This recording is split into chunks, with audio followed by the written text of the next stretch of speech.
Jadi apa perbedaan ajaran Allah Tritunggal di King Gadas dengan Dr. Erastus? Kita akan segera lihat. Bisa jadi Dr. Diki merasa beda doktrinnya, tapi sebetulnya kata-kata atau kalimatnya saja yang berbeda, namun esensinya sama, yaitu sama-sama mengatakan Yesus itu bukanlah Sang Bapa. Sama-sama mengajarkan hal yang salah. Soalnya sudah menjadi ciri khas ya, para pengajar Allah Tritunggal saling klaim paling benar, padahal sebenarnya hanya kata-kata mereka yang saling berbeda. Tapi esensinya mereka mengajarkan hal yang sama, yaitu Yesus itu bukanlah Sang Bapa. Tujuan saya membawa video perselisihan teologis antara kedua doktor ini kepada Anda. Itu karena lewat video itu nanti kita bisa saksikan 5 kesalahan ajaran Allah Tritunggal.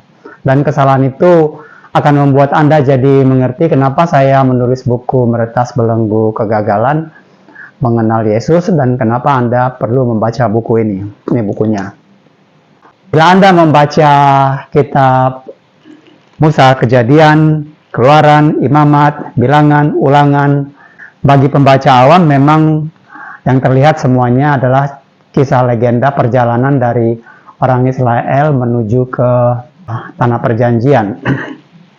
Dan di sana juga ada pasal-pasal mengenai perjanjian. Tetapi sebetulnya di balik bahasa cerita legenda itu, sebenarnya Musa membuat pesan-pesan yang tersandi. Salah satunya adalah Kejadian 1 ayat 26 itu. Itu juga nanti akan disingkap di sini. Karena cukup lama, ribuan tahun, Kejadian 1 ayat 26 itu ditafsirkan sebagai Allah Tritunggal. Tapi bukan Allah sendiri yang bilang dia Tritunggal, bukan? Nah, apa sebenarnya isi pesannya? Itu hanya salah satu, tapi di sini ada 26 pesan-pesan tertandi, termasuk yang juga di dalam kitab Keluaran.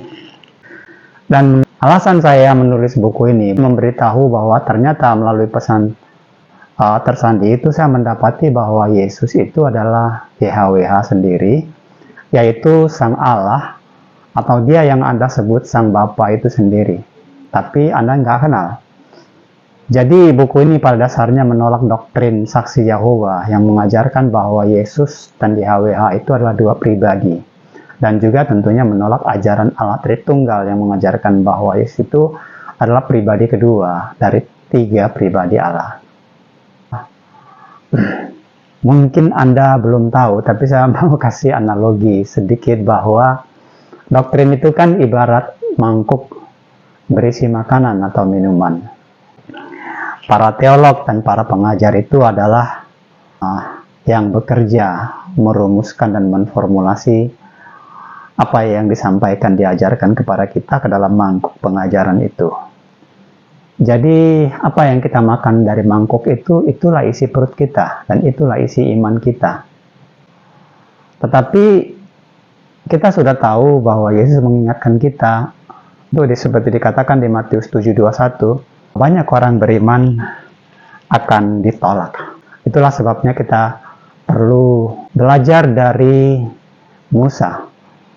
Karena seperti yang kita ketahui, Musa lah yang pertama dipanggil, dibujuk dan dipaksa untuk menulis siapa YHWH itu. Jadi kalau Yesus itu adalah Sang YHWH sendiri, tentu Musa juga bisa menerangkan. Dan itulah yang diterangkan oleh Musa, dan itulah sebenarnya yang saya tulis di dalam buku ini. Saya juga mau sampaikan untuk membuktikan melalui bahasa tersandi atau pesan-pesan yang dienkripsi itu, bahwa Yesus adalah Sang Bapa sendiri itu sebenarnya cukup mudah, tetapi nggak bisa juga singkat. Dalam rangka menerangkan poin itulah mengapa saya membawa pengajaran dari video 2 doktor ini. Karena 2 doktor ini adalah perwakilan atau representatif yang tentu pantas untuk mewakili ajaran Allah Tritunggal. Marilah kita dengarkan dulu apa yang dikatakan oleh kedua dokter tersebut. Setelah itu nanti kita dengar, barulah saya memandu Anda untuk melihat dan menunjukkan di mana kesalahannya.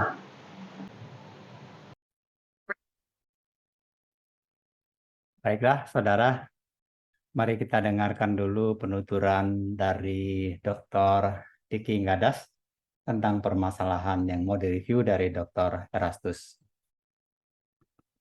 Ya, salam, selamat malam saudara-saudara. Mohon maaf ada penundaan sedikit karena koneksi saya bermasalah.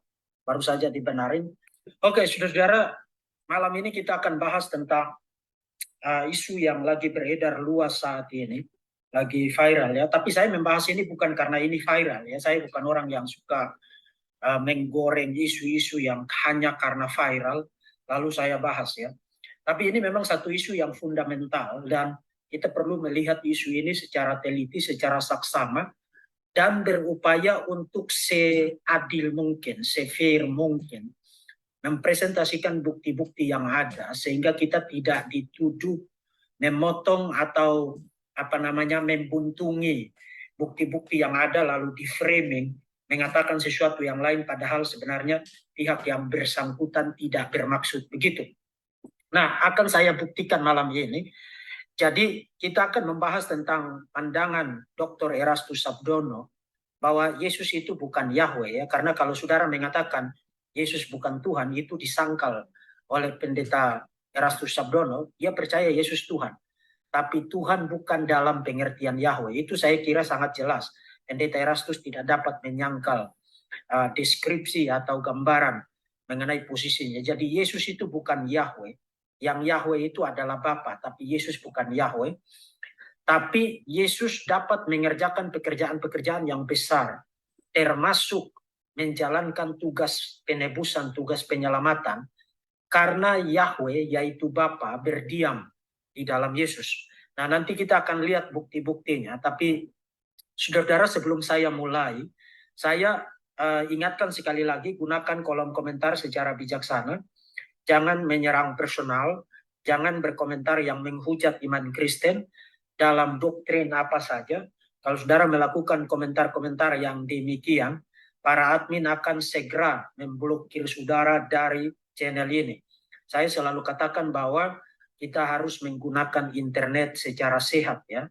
Fokus kepada argumen, fokus kepada bukti, jangan mengalihkan isu kepada isu personal.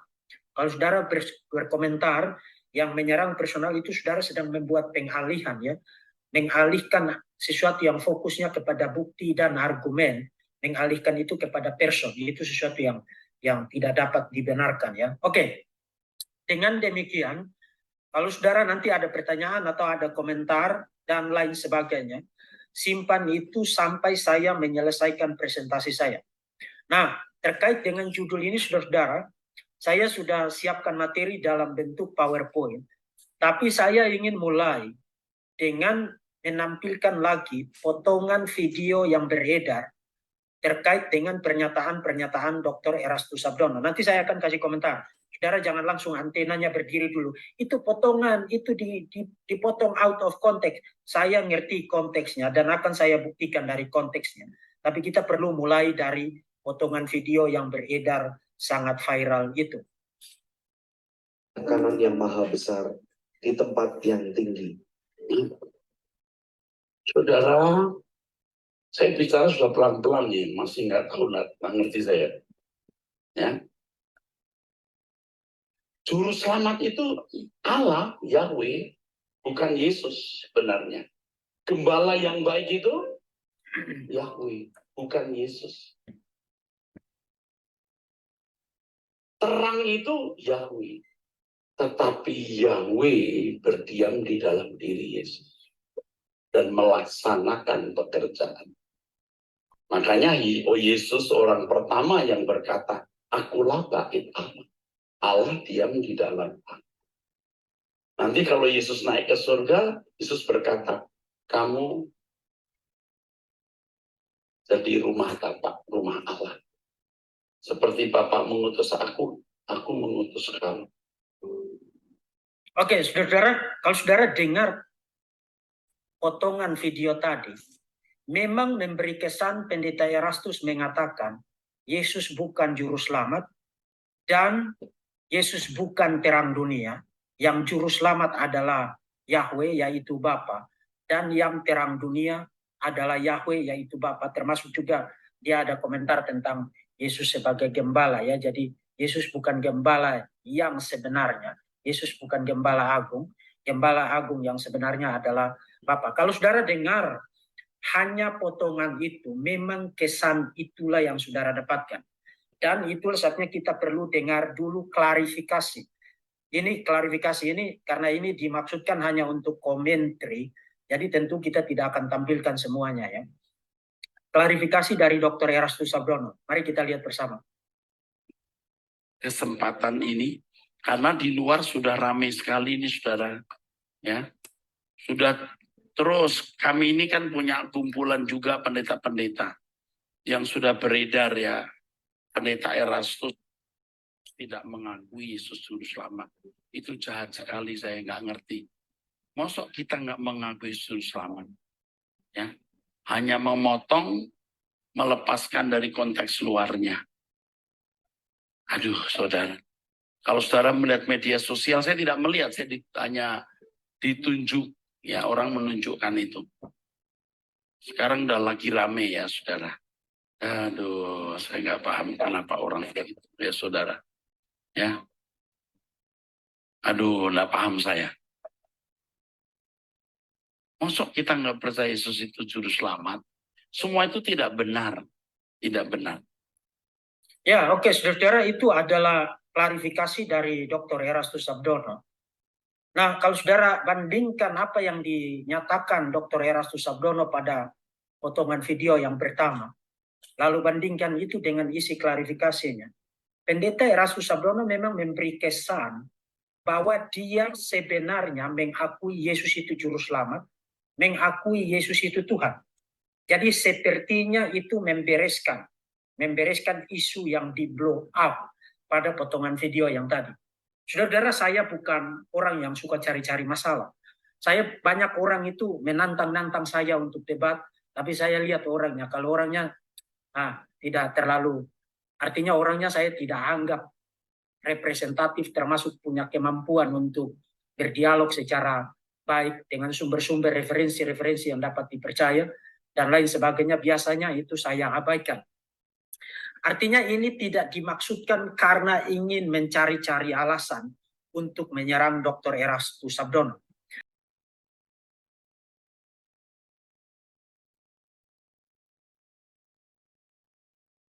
Baiklah, kita sudah dengar mereka selama 8 menit. Dan di dalam 8 menit itu kita sudah tahu inti sari masalahnya. Jadi apakah di King Gadas akan mengatakan ajaran yang berbeda dengan yang diajarkan Erastus Sabdono? Kita akan segera tahu. Tapi sebelum tanggapi poin demi poin, review Dr. Diki atas Erastus Sabdono, pertama saya mau beritahu dulu sedikit catatan atas pernyataan sikap di King Gadas yang sudah kita dengar tadi dalam salam pembukaannya, yaitu membuat pernyataan sikap sebagai berikut. Ia tidak bermaksud menghujat Dr. Erastus dan mengajak kita juga untuk tidak menyerang pribadi, tetapi selalu fokus kepada argumentum ajarannya. Ajakan yang demikian itu ajakan yang bagus. Kita semua para pendengar diajak ke arah yang bagus kalau diskusi itu jangan menyerang pribadi. Pertama saya bawa Anda ke menit 22:40. Ini. Kita harus menegaskan ajaran universal. Ini diakui lintas denominasi, lintas pandangan teologis. Yang Katolik percaya ini. Yang Ortodoks Timur percaya ini. Apakah Ortodoks Yunani, Ortodoks Rusia, Ortodoks Syria percaya doktrin inkarnasi. Yang Protestan dengan berbagai macam branch-nya itu, apakah Protestan yang mainstream seperti Lutheran, Reform, Arminian, seperti Anglikan, seperti Pantekosta, seperti karismatik, semua denominasi percaya doktrin inkarnasi. Kenapa? Karena itu doktrin fundamental. Kalau you tidak percaya doktrin inkarnasi, tolong jangan mengaku diri orang Kristen. Tolong jangan mengaku diri orang Kristen. Itu doktrin fundamental. Nah, kenapa dia tidak percaya? Tidak percaya doktrin inkarnasi. Dan by the way, sangat gampang kok membuktikan doktrin inkarnasi. Dia bahkan bilang begini, Matius dan Markus dan Lukas tidak bicara doktrin inkarnasi. Hanya di dalam Injil Yohanes yang dikira mengajarkan doktrin inkarnasi, padahal bukan maksudnya inkarnasi. Karena menurut dia, doktrin inkarnasi itu berasal dari pemikiran pagan, berasal dari pemikiran kafir. Itu yang pertama. Kalau saudara mau tahu posisinya, nonton menit ke-42, kemudian menit 44, detik ke-39, dan seterusnya. Tonton di situ. Dia menyatakan secara jelas di situ. Kenapa dia tidak percaya mengenai doktrin inkarnasi? Karena poin yang kedua. Menurut dia logos itu bukan pribadi. Logos itu hanya kata-kata, dan kalau saudara kombinasikan dengan menit 43 sampai 43 detik ke-31, kombinasikan dengan menit 1 jam, menit ke-3 56 dan seterusnya, yang saya catat menit-menitnya di situ. Saudara kombinasikan, posisi dia logos itu bukan pribadi, tapi kata-kata, hikmat, pengertian, kebijaksanaan. Jadi logos itu hanya atribut abstrak. Dia tidak gunakan istilah atribut abstrak, tapi itu kesimpulannya. Jadi logos tidak menjelma menjadi Yesus. Yang benar adalah anak Allah mengenakan logos. Jadi Yesus itu dipenuhi dengan firman. Firman yang bukan pribadi, tapi firman yang adalah kata-kata, adalah wisdom, adalah hikmat, pengertian, kebijaksanaan. Saudara, itu pelajaran basic di dalam kekristenan. Jadi kita perlu kembali lagi ke SD, hanya untuk mengajari Dr. Erastus Abdono bahwa firman yang dibicarakan dalam prolog Injil Yohanes itu bukan sekadar kata-kata, bukan sekadar atribut abstrak, tapi person. Kita tadi sudah mendengar review daripada Dr. Diki untuk mereview paham inkarnasinya Dr. Erastus.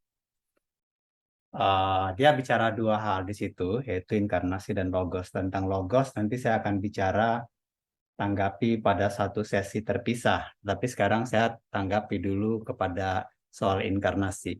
Saya beri keseimbangan dulu seperti ini ya. Memang benar bahwa kita semuanya, seperti dikatakan tadi oleh Diki, bahwa Kristen itu percaya inkarnasi. Armenian, Katolik, Ortodoks, Syrian, Lutheran, segala macam itu percaya.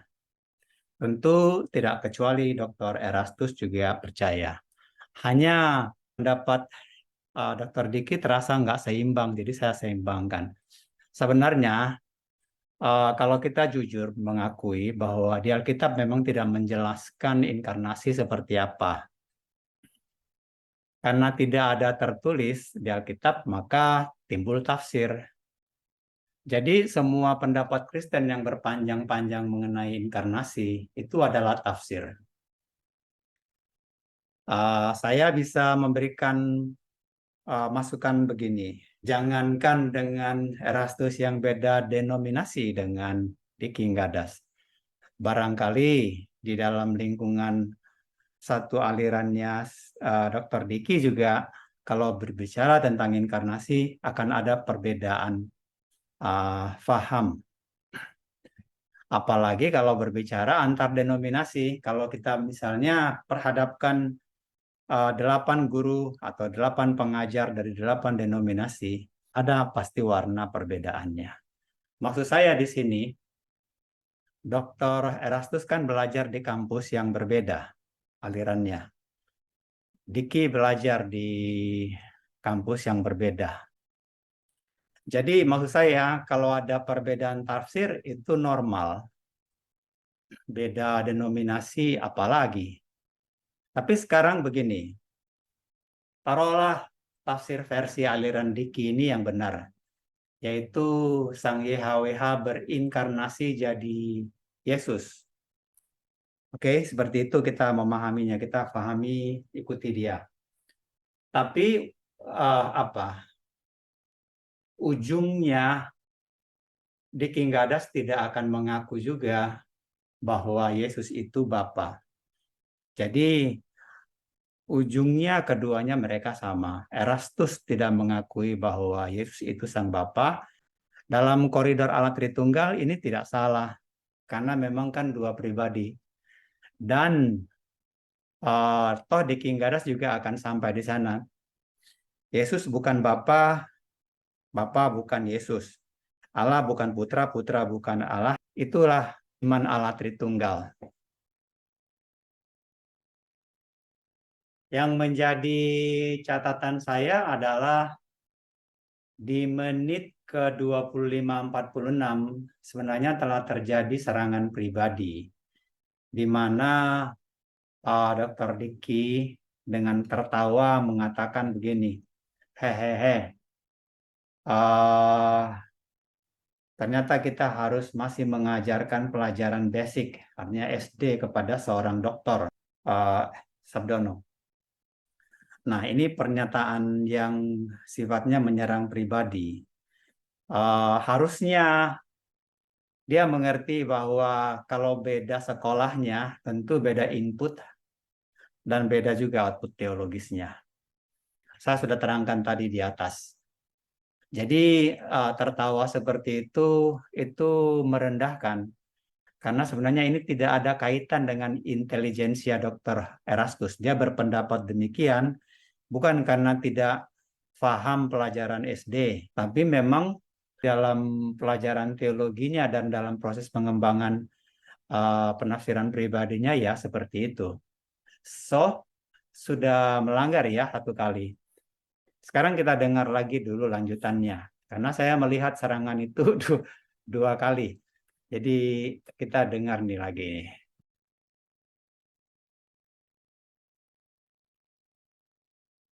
Itu bukan tidak ada latar belakangnya di dalam perjanjian lama. Saya sudah berkali-kali sampai bosan saya ngulang. Sampai bosan saya ngulang.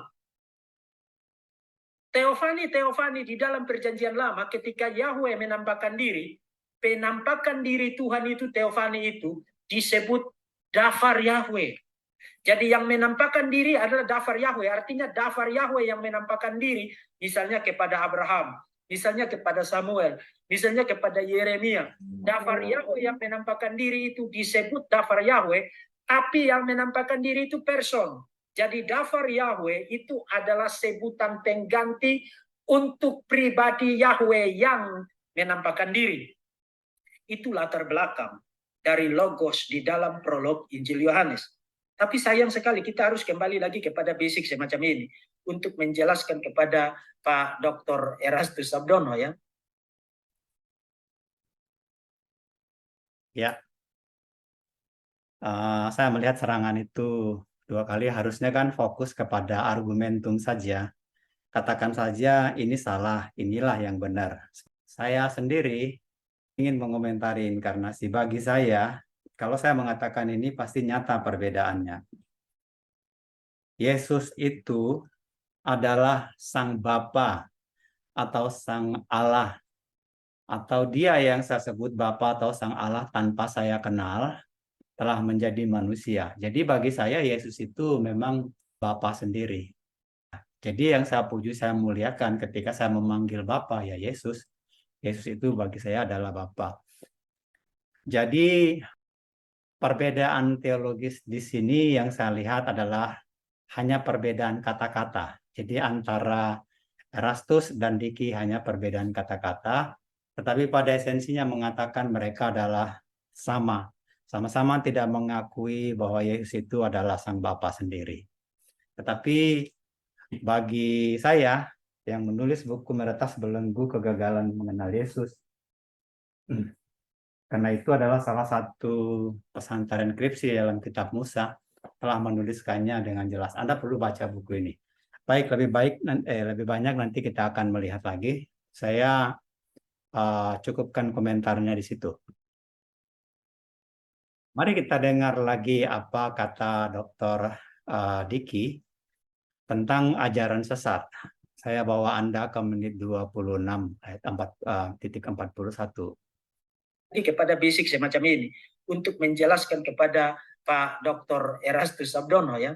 Nah, karena dia tidak percaya logos itu pribadi, maka tentu dia tidak percaya doktrin inkarnasi. Anehnya lagi, saudara-saudara, dan ini yang saya katakan ya, ini kebolak-balik. Ini entah logik itu ada di mana ya.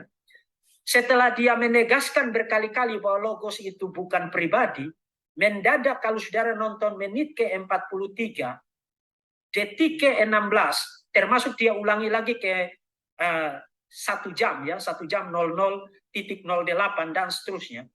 Mendadak dia bilang begini, kalau saudara mau bicara Yohanes pasal 1 ayat 1, pada mulanya adalah firman, firman itu bersama-sama dengan Allah, dan firman itu adalah Allah. Dia langsung bilang, firman di situ, logos di situ, bukan Yesus, tapi Bapa.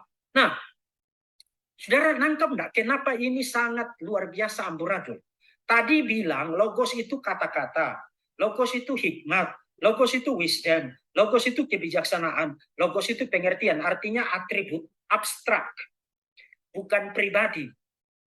Tapi sekarang kamu mengatakan bahwa logos itu adalah Bapa. Jadi apakah Bapa adalah atribut pribadi atau Bapa adalah pribadi? Kalau kamu mengatakan Bapa adalah atribut pribadi, itu ngawurnya kebangetan.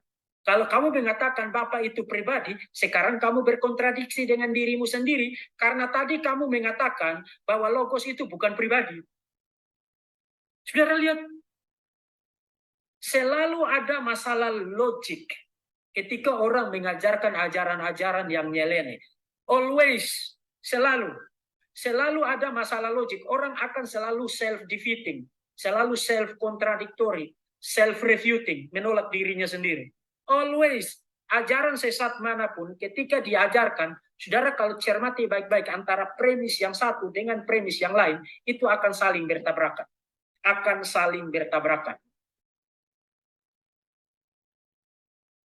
Ya, tentang logo saya nggak komentari. Nanti akan dikomentarin pada satu bagian yang khusus. Tetapi kita tadi sudah sama-sama mendengar Dr. Diki membuat sebuah definisi yang jelas tentang ajaran sesat, yaitu ciri-ciri ajaran sesat itu adalah antara premis yang satu dengan premis yang lain dari ajarannya itu pasti bertentangan. Always seperti itu. Jadi ajarannya itu akan self-defeating, akan self-contradicting, dan self-refuting. Itu saya setuju. I'm definitely agree.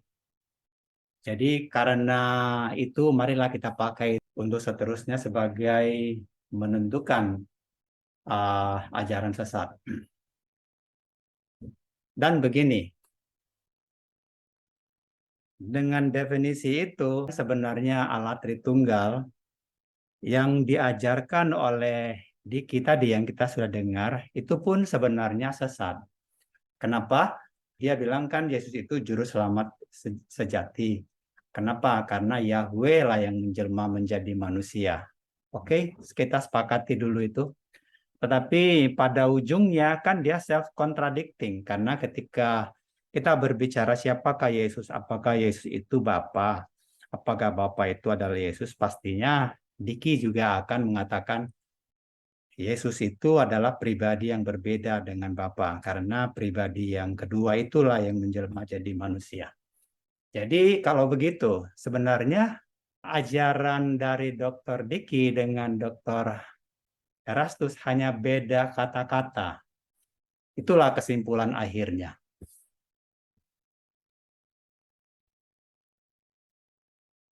Lalu seterusnya dia beranjak kepada poin berikut.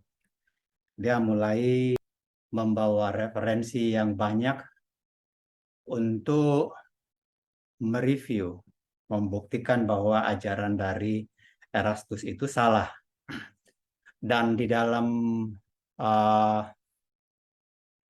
memulai presentasinya tentang sejumlah doktrin, dia mulai dengan mengutip sebuah buku dari sebuah doktor teologi yang mungkin ini adalah salah satu favoritnya atau panutannya, karena saya dalam beberapa video sering mendengar dia mengutip buku Simply Trinity.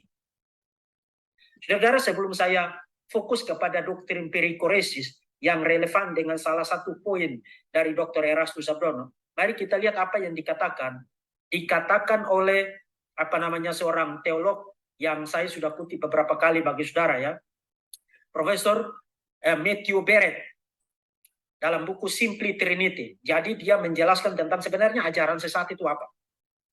Bidat atau ajaran sesat adalah keyakinan yang bertentangan, menyangkal, dan merusak doktrin yang dinyatakan alkitabiah dan esensial bagi kekristenan oleh konsili-konsili oikumenis gereja. Baik, kita sudah dengar tadi dia memakai pendapat dari Matthew Barrett dari buku Simply Trinity untuk menjelaskan definisi bidat. Sebetulnya begini, saya mau kasih keseimbangan. Kalau kita mau mendoktrinkan sesuatu, maka kita nggak boleh sebetulnya mengutip tafsiran orang lain. Karena saya akan bertanya nih, kita juga akan bertanya, lalu Matthew Barrett sendiri belajar tentang bidat itu dari siapa? Nah, itu pertanyaannya. Kalau Anda bertanya kepada saya, sebaiknya kalau gitu kita belajar mengenai bidat itu dari siapa? Oke, saya akan terangkan begini. Sebetulnya Yesus memang sudah menerangkan supaya kita hati-hati kepada bidat. Sangat jelas di Alkitab dikatakan begini. Hati-hatilah ragi orang Farisi dan Saduki. Nah, dikatakan di situ ragi orang Farisi dan Saduki. Itu Matius 16 ayat 11 sampai 12. Saudara, kenapa Yesus pakai Farisi dan Saduki? Siapakah Saduki itu? Saya jelaskan kepada Anda. Dalam riset teologi saya, dalam riset ilmiah saya mendapati Saduki itu adalah satu sekte di dalam kehidupan beragama budaya Yahudi. Kaum Saduki ini sudah ada ratusan tahun sebelum Yesus sebelumnya. Dan Saduki ini adalah aliran keagamaan yang sudah mendapat pengaruh berdialektika dengan budaya kepercayaan yang lain, yaitu budaya Helenistis. 300 tahun sebelum Masehi, di Yunani itu kan memiliki pengaruh yang sangat luas. Di dalam era itu ada satu raja yang terkenal namanya Alexander Agung atau dia Alexander the Great. Ketika itu budaya Yunani itu menyebar ke seluruh Asia dan ke seluruh Eropa. Di Mesir ada juga sebuah kota yang namanya Alexandria. Itu berasal dari kata nama Alexander Agung, jadi nama Alexander dipakai di sana. Alexander juga sampai ke India. Di sana juga ada sebuah kota namanya Bucephalus. Itu nama kudanya Alexander Agung. Dipakai di kota itu karena dia kan datang ke sana dan menguasai kota tersebut. Alexander juga ke Persia dan dia juga menaklukkan Persia. Tentu dengan demikian dia juga menaklukkan wilayah Israel. Nah, budaya ini oleh seorang sejarawan disebut, simpelnya kita sebutlah itu budaya Helenistik, yaitu budaya multiteis. Duiteis, triteis, quarteis, quinteis. Budaya multiteis itu multi Allah, multi Tuhan. Itu ada. Dan itu masuk. Jadi Saduki itu adalah sekte di sana yang sudah percaya pengaruh-pengaruh seperti itu. Itulah sebabnya Yesus berkata. Tapi cara Yesus mengatakannya indah dengan teka-teki. Dia pakai itu bahasa hati-hatilah dengan ragi Saduki. Jadi yang harus kita perhatikan adalah raginya Saduki, ajaran yang menambah-nambahkan yang berkonsep ke multiteis itu. Nah, siapa di antara kita? Kalau saya bilang sih Allah Tritunggal memenuhi syarat untuk dikatakan terpengaruh. Karena itu kan konsepsinya memang multiteis. Walaupun tidak diakui selalu dikatakan satu hakikat. Tapi gimana tuh satu hakikat? Kan sudah dikatakan, hukum pertama itu mengatakan, akulah Allah bagimu satu-satunya, jangan ada Allah lain bagimu selain aku. Hukum yang kedua mengatakan, jangan setarakan atau jangan membuat kesetaraan apapun kepadaku, baik kesetaraan tentang sesuatu yang dari langit maupun dari bumi maupun dari bawah bumi. Pokoknya mungkin bahasanya enggak lengkap sekali ya, tapi intinya tidak ada yang menyetarai dan jangan buat persamaan apapun tentang Allah. Hukum yang pertama, hukum yang kedua itu kan jelas. Jadi kalau Anda mengatakan bahwa tiga ini setara, tiga ini sehakikat sama-sama Allah, ya salah kemana-mana, melanggar tuh. Kan sudah dikatakan aku itu kan pribadi. Jadi jangan ada yang setara dengan aku. Itu kan hukum, itu perjanjian. Nah, sebagai tambahan saya mau sampaikan bahwa di dalam kitab Imamat, Sang YHWH, ini yang menjadi menarik kenapa dia memakai istilah ragi. Sang YHWH sudah berpesan kepada Musa. Di kitab Keluaran juga. Dia berkata, kalau kamu mau bawa persembahan kepadaku dalam berupa domba, bawalah domba yang tidak bercacat. Kalau engkau salahnya seperti ini, maka bawalah lembu. Lembu itu harus tidak bercacat. Kalau yang bersalah itu adalah rakyat biasa, maka bawalah seperti ini ya. Bawalah burung yang bagus, tukur perkutut.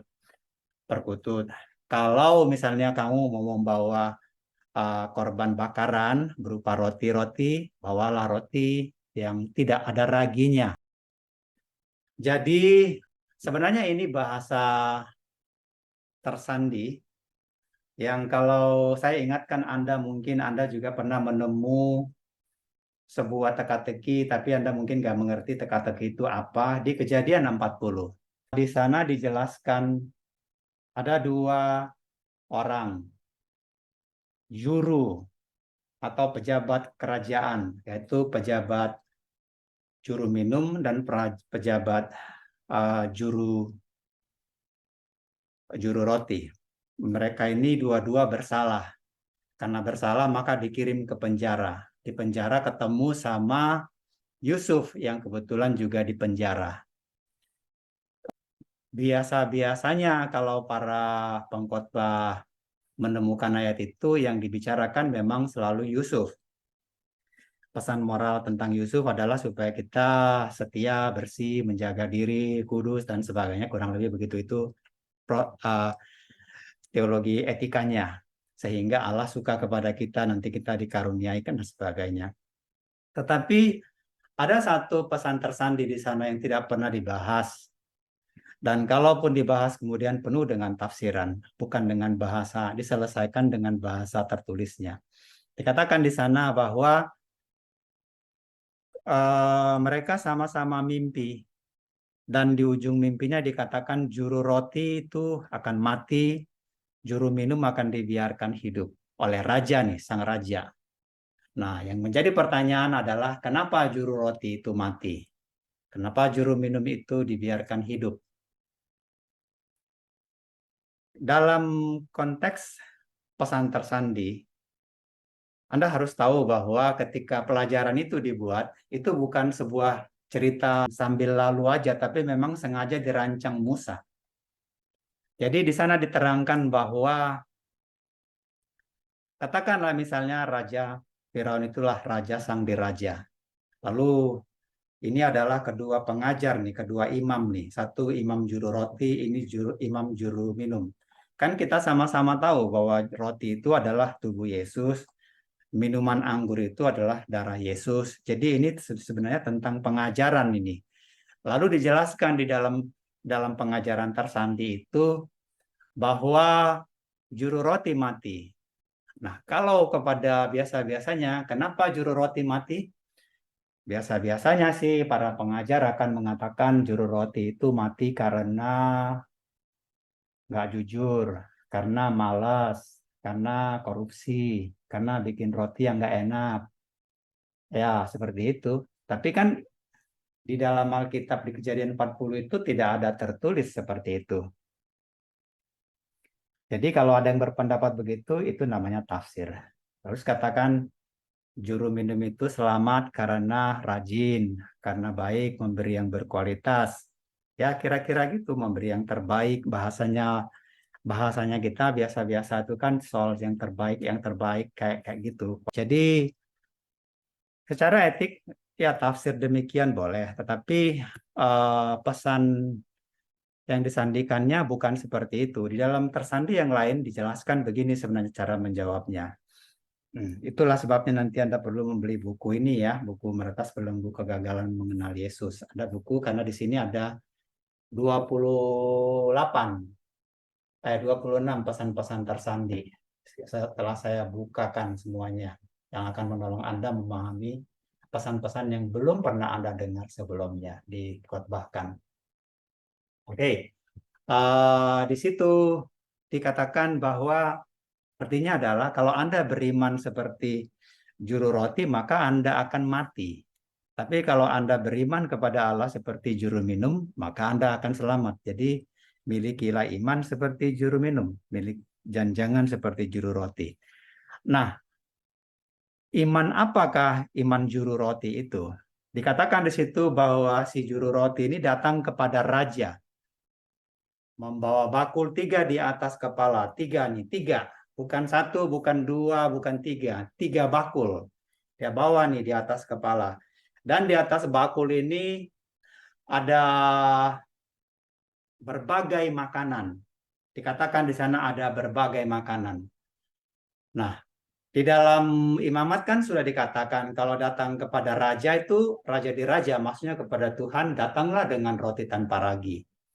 Nah, jadi di sini sang juru roti datang kepada rajanya, membawa roti tapi berbagai roti 3.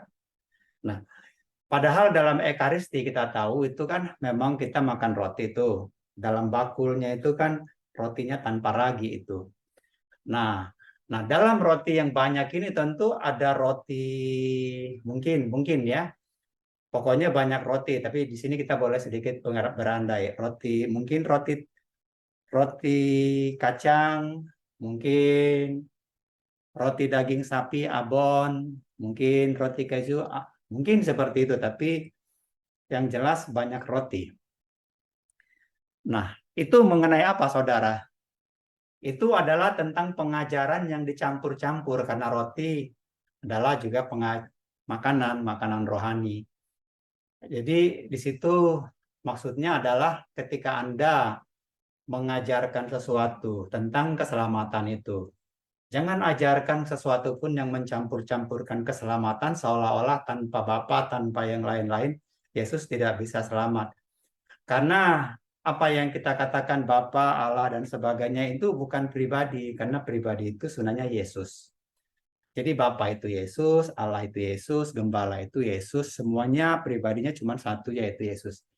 Anda mungkin nggak percaya, tapi tidak apa-apa. Nanti dalam perjalanan waktu Anda boleh selidiki lagi, Anda sudah dapat informasi.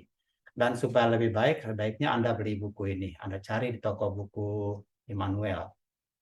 Nah, jadi dikatakan di situ endingnya, juru roti itu dihukum mati. Karena dalam mimpi kan dia lihat, dia bawa ini kepada raja. Tetapi yang makan rotinya itu justru burung. Nah, kemudian Yusuf bilang, wah itu pertanda bahwa nanti pada hari ketiga kamu akan digantung, dinaikkan tinggi. Dia senang dinaikin tinggi, mungkin dikembalikan ke jabatan, tapi pertanyaan bukan. dinaikin tinggi ke tiang gantungan. Nah, kamu akan digantung di sana. Tubuhmu akan dimakan burung. Artinya gini, bro, saudara. Kalau Anda datang kepada Allah, kalau Anda datang kepada Raja di Raja, Sang Pemilik Keselamatan. Jadi ketika Anda datang kepada pengharapan akan Allah yang tidak Anda kenal itu, sebenarnya realitasnya Anda datang kepada Yesus. Karena Yesus, Allah yang tidak Anda kenal itu, Anda yang harapkan berkatnya itu sebenarnya sudah di depan Anda, yaitu Yesus.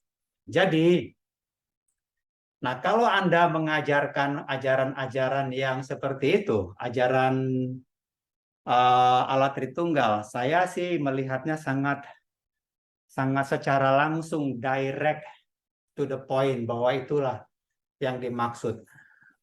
3 bakul roti, ajarannya ditambah-tambah, kita harus percaya Allah Tritunggal, harus begini dan harus begitu. Itu terlalu doktrinal, diada-adakan buat saya nih. Tetapi itu pun bukan pendapat pribadi saya, tapi setelah saya melihat sejumlah enkripsi lain yang saya jelaskan tadi cuma salah satu. Ada 24 di sini. Termasuk Anda akan bisa menjawab apa sih ayat-ayat yang berkonotasi Allah Tritunggal itu. Oke, saya rasa cukup dulu, nanti saya tambah di bagian yang lain. Sekarang saya mau sampaikan kepada Anda tentang doktrin berikutnya yang dibawakan oleh Dr. Diki. Saya terangkan begini. Setelah menyampaikan peringatan tentang bidat, siapa yang harus kita waspadai, baru kemudian disambung sama Dr. Diki dengan doktrin perikoresis, seperti itu. Dan Dr. Diki ini scholar dedicated karena dia menyatakan telah membaca bukunya Hilary of Poitiers berjudul De Trinitate, itu 500 halaman. Telah membaca Traktatus Salmon, telah membaca De Synode. Traktatus Salmon itu 500 halaman. Hilary Poitiers ini adalah salah satu yang berbicara tentang perikoresis. Dia juga membawa nama Agustin, dia juga membawa nama Adonis Vidu, dia juga baca bukunya, dia juga membawa doktrin Divine Simplicity tentang Esa, keesaan, dia juga bawa doktrin Appropriate, ada cukup banyak. Tentang perikoresis ini, saya mau kasih penjelasan kepada Anda sedikit.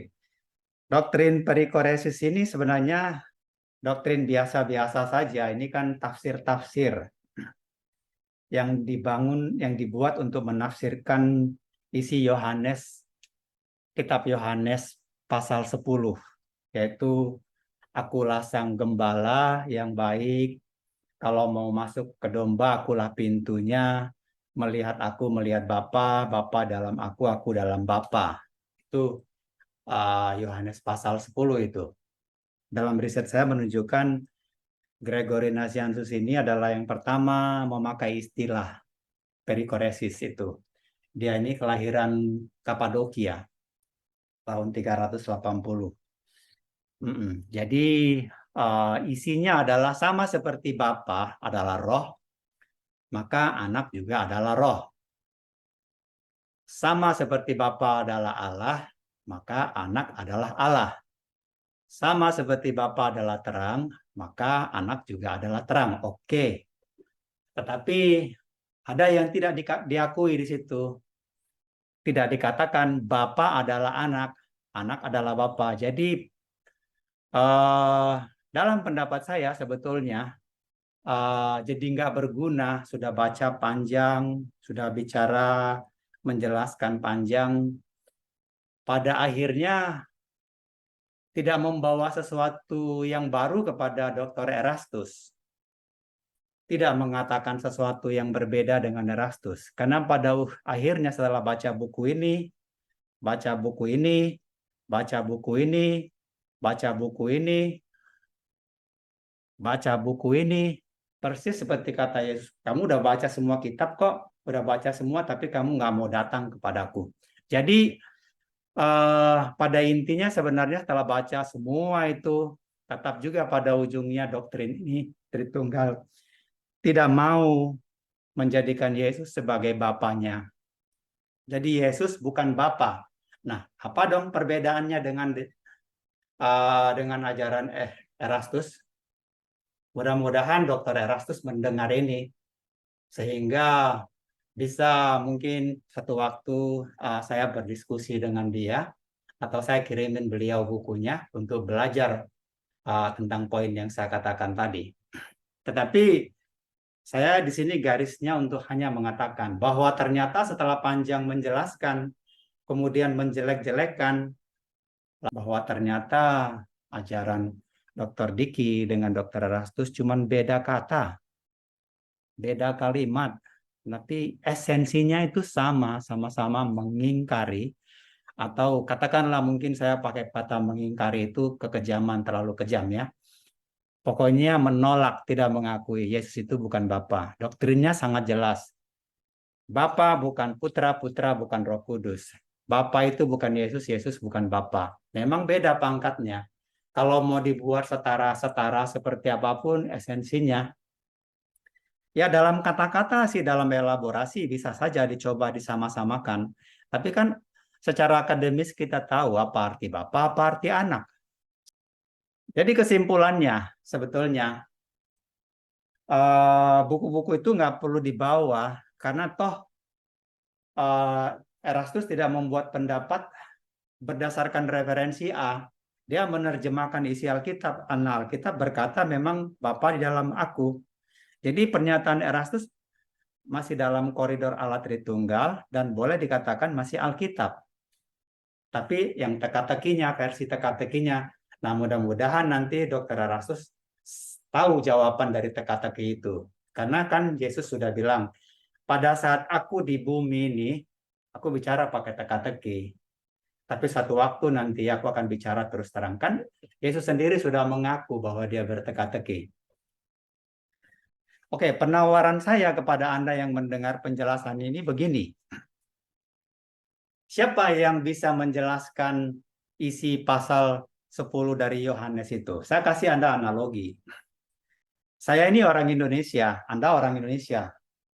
Kita sama-sama orang Indonesia. Katakanlah kita sama-sama mahasiswa di dalam sebuah kelas. Lalu kita mendapat sebuah buku untuk belajar nih. Dosen kita bilang, baca nih buku. Baru kita disuruh buat summary-nya. Nah, masing-masing siswa harus membuat summary tentang apa yang dibacanya. Ketika diuji, maka mahasiswa A berkata begini, mahasiswa B berkata begini, mahasiswa C berkata begini. Itu normal, di mana-mana itu normal. Jadi kalau mau ditanya, siapa yang benar di antara saya dan Anda tentang buku tersebut? Apakah saya atau Anda? Jawabnya bukan saya atau bukan Anda. Yang benar-benar tahu siapa yang benar adalah yang menulis buku itu. Dia yang menulis, dia yang tahu. Harusnya dia yang mengajarkan. Oke. Jadi demikian juga di pasal 10 itu Yesus yang menerangkan. Tapi sebelum saya pergi lebih jauh, saya mau balik lagi ke perikoresis tadi untuk memberikan satu gambaran yang jelas kepada Anda begini ya. Oke, seperti ini. Sebenarnya doktrin perikoresis ini ya nggak ada apa-apanya sih. Karena ini kan diantara mereka yang mencoba menafsirkan itu berdasarkan perikoresis itu juga berbeda-beda. Anda coba lihat simak simbol-simbol yang mereka pakai. Ada yang pakai begini. Ada yang pakai ini. Dan Anda perlu tahu bahwa si A berkata ini yang benar. Karena dalam konsepsinya, setiap teolog ketika dia membuat diagram itu sebenarnya dia mempunyai persepsi. Dia punya tafsir sendiri tentang apa yang dia rasakannya. Jadi ini berdasarkan perasaan dan pengetahuan mereka nih. Ada yang bikin begini, ada yang bikin begini. Anda lihat ini, simbol polos misalnya. Ini ada fiturnya. Ini ada fiturnya lebih banyak lagi. Ini fiturnya lain lagi. Di balik semua fitur ini ada cerita tambahan lain tentang Allah itu begini, bukan seperti ini. Maka kita juga sudah sering dengar kok ketika pengajar atau dosen Tritunggal yang lain bilang Allah itu seperti telur. Bapa itu kulitnya. Roh Kudus itu putih telurnya, Yesus itu kuning telurnya, atau dibalik-balik seputar itulah kira-kira. Nah, tetapi kemudian akan ada yang bilang, nggak bisa seperti itu, nggak tepat itu, karena masa Bapak itu kulitnya doang ya. Kalau kulitnya, kalau itu begitu gimana? Nggak ada kehidupan kan di kulit, yang ada kehidupan itu kan di dalam telurnya. Jadi Bapak bukan hidup dong, bukan sumber sang hidup. Nah, ini jadi dibantah lagi. Lalu ada yang bilang, oh kalau begitu seperti matahari dan sinarnya. Nah, oke, lalu Roh Kudusnya di mana? Gagal lagi. Lalu orang bilang, oh seperti air dan uap air, seperti laut dan uapnya. Gagal lagi. Jadi di balik simbol-simbol ini Anda juga harus tahu, ini ada pikiran di dalamnya ini. Ada rohnya di sini. Ini roh semua ini. Pengajaran itu kan roh. Ini ada roh di baliknya ini semua, roh ajaran. Ini beda. Dan antar pengajaran ini bersedia berkelahi untuk mempertahankan pendapatnya. Bahwa dia yang benar, kamu salah. Aku yang benar, kamu sesat. Itu udah biasa.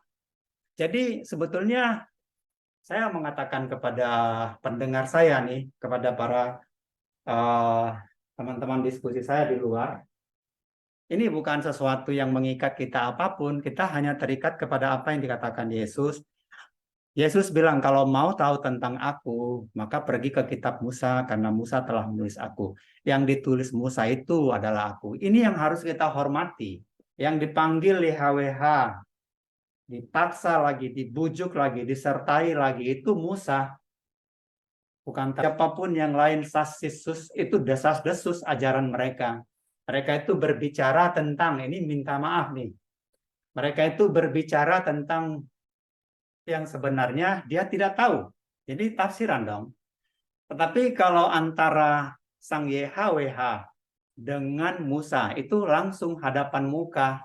Jadi yang bisa menerangkan siapa YHWH itu ya Musa, itu paling tepat pertama. Nah, oleh karena itu saran saya, karena Anda sudah belajar banyak doktrin dari guru-guru, silakan, oke. Tapi yang paling tepat sebenarnya ini waktunya Anda harus belajar kepada guru besar kita. Karena dia yang pertama, siapapun kita, sepandai apapun kita, yang pertama menulis tentang YHWH, Sang Allah itu sendiri, adalah Musa. Jadi harus menyelidiki siapa sih Yesus itu menurut Musa, pasti dia terangkan. Nanti akan kita lihat lagi kesalahan-kesalahan Allah Tritunggal yang lain, akan saya jelaskan berdasarkan yang akan kita lihat nanti.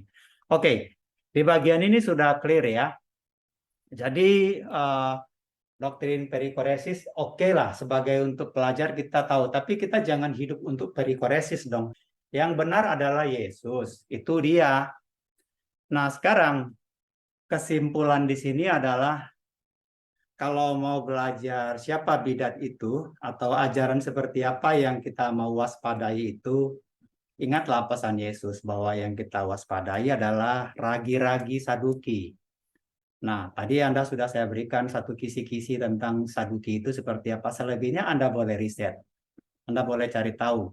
Saduki itu apa, Farisi itu seperti apa. Jadi, nah yang itulah yang Anda harus waspadai. Itu pesan yang pertama tuh.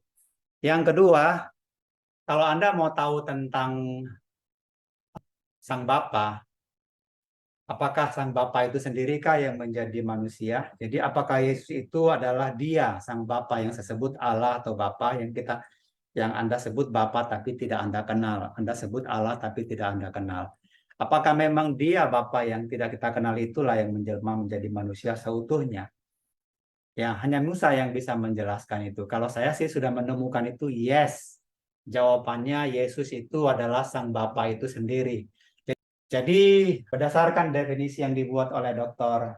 Diki tadi memenuhi syarat sebagai self-contradicting.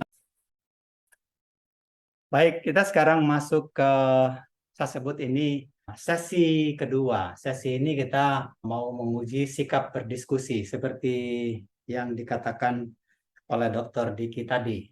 Supaya kita juga para murid nih, kita kan jemaat. Anda juga jemaat yang mendengar saya. Saya ini bukan pastor, bukan pendeta. Saya sungguh-sungguh bukan pastor, bukan pendeta. bukan sarjana teologi. Kalau saya bisa berbicara seperti ini adalah kasih karunia. Saya itu profesinya pemulung, memperbaiki barang rusak, memulung barang-barang bekas, ya seperti itu.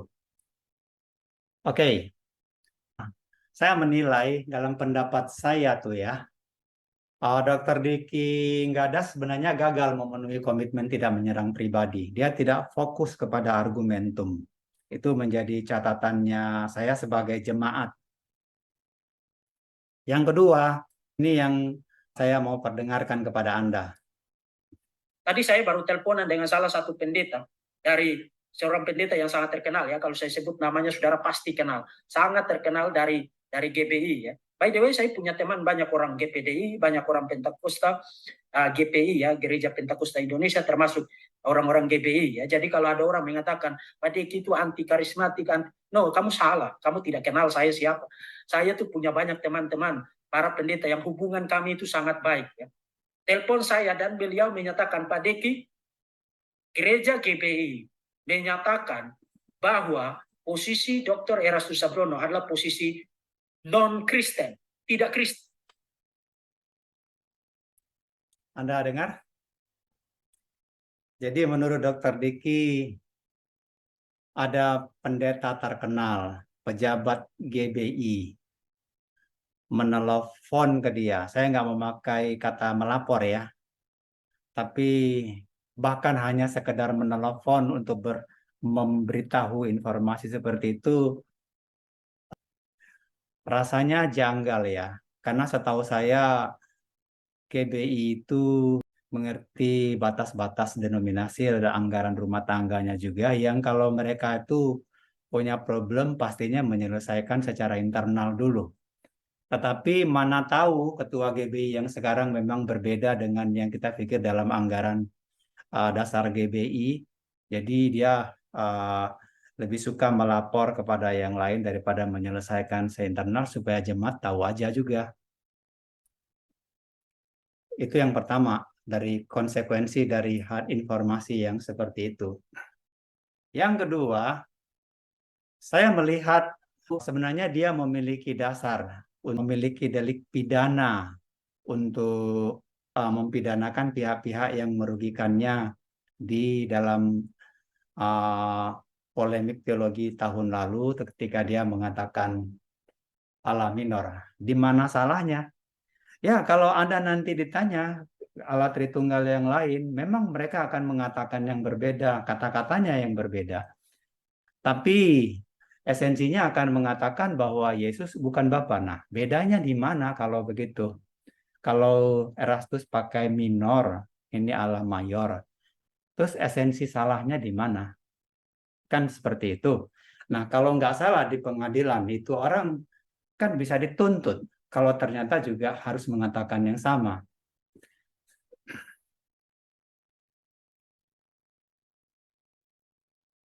Jadi saya melihat dia cukup dewasa ya.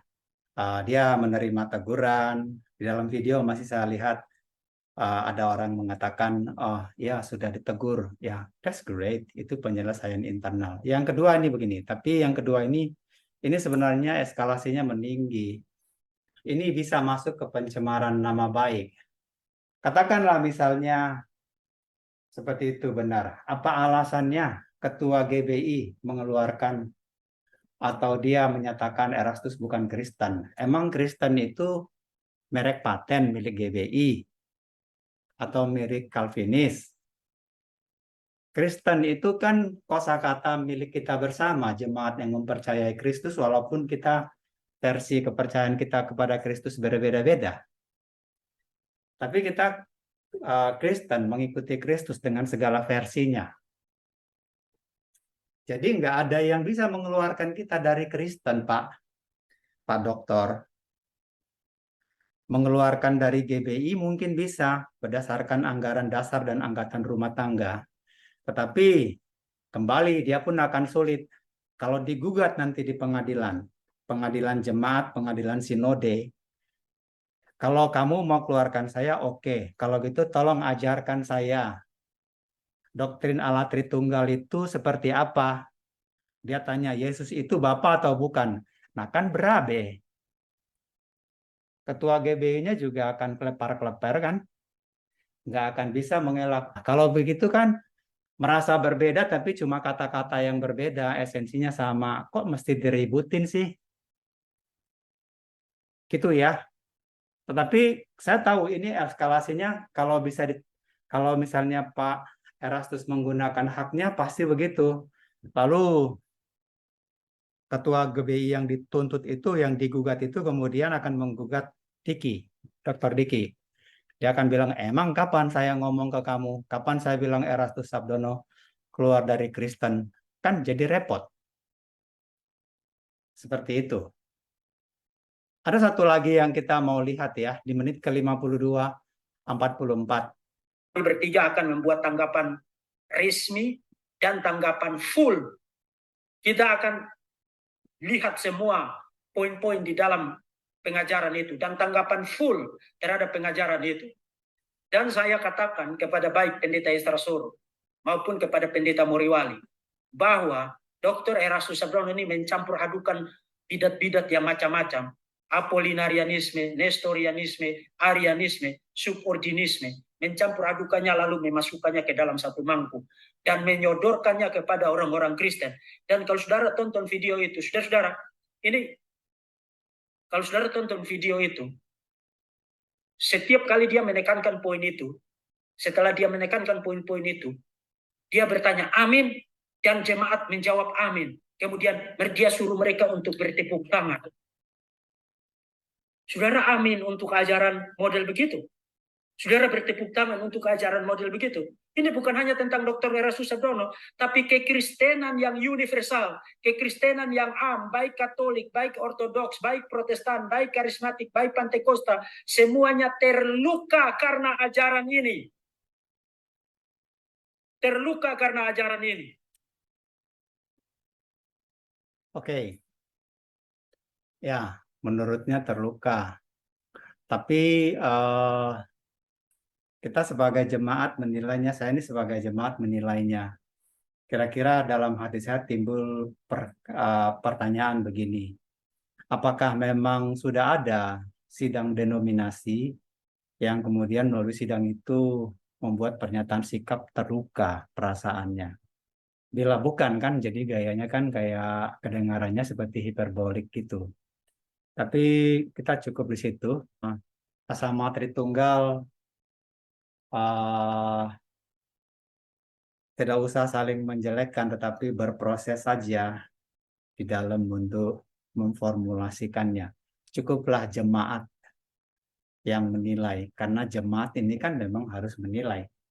Karena memang jemaat punya sidang sendiri, bisa bersidang untuk menilai, bisa memutuskan, bisa pindah kemana dan kemana. Maksudnya jemaat itu bisa lebih bebas. Karena buat kita Kristen adalah keluarga, kayak gitu. Tetapi yang penting di sini adalah bahwa kita memang harus mengenal Yesus. Karena Yesus itu kan bertanya kepada murid, menurut kamu, aku ini siapa? Menurut orang-orang, aku siapa? Dia bertanya kepada murid. Murid menerangkan, menurut orang kamu adalah salah satu nabi yang akan mau bangkit. Lalu Yesus bilang, oke, itu menurut orang-orang. Tapi menurut kamu sendiri siapa? Jadi sebenarnya pertanyaan itu juga tertuju kepada kita, kepada jemaat. Buat kita siapa Yesus itu? Apakah Yesus itu bagi Anda adalah hasil racikan yang disediakan di mangkuk makanan rohani kita dengan bumbu-bumbu segala macamnya? Atau Anda mempercayai Yesus secara polos? Karena bagi saya ya, orang buta nggak bisa baca Alkitab, nggak ngerti teologi sama sekali pun, asal dia percaya dan berharap kepada Yesus, bisa selamat. Jadi kita harus tahu bahwa tidak semua juga orang yang mengimani Kristus itu selamat. Matius 7:21 sudah memberitahu kita. Baik saudara, di bagian kedua tentang sikap para pengajar kita udah lewati. Sekarang kita masuk ke sesi ketiga. Sesi ketiga ini adalah kesalahan doktrin Allah Tritunggal menunjuk secara langsung berdasarkan yang ada di video ini. Sebentar saya lihat ya. Oke, saudara, saya sampai di sini. Kalau saudara ada pertanyaan, silakan.